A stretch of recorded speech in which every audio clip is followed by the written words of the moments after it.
how to improve the phone's performance by simply refreshing the background apps on the Samsung Galaxy S9 or the S9 Plus.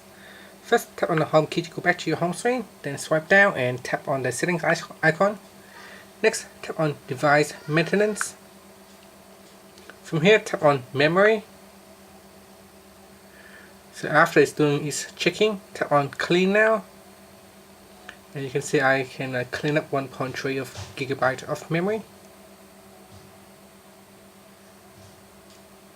And that's it. So all the memory has been cleaned. Now consider this device only have 6 gigabyte of memory. So by cleaning it up, I can have an extra 1.3 gigabyte of memory right here. So that will definitely help improve the speed of the Galaxy S9. And that's it. Tap here on the home key to finish. Thank you for watching this video.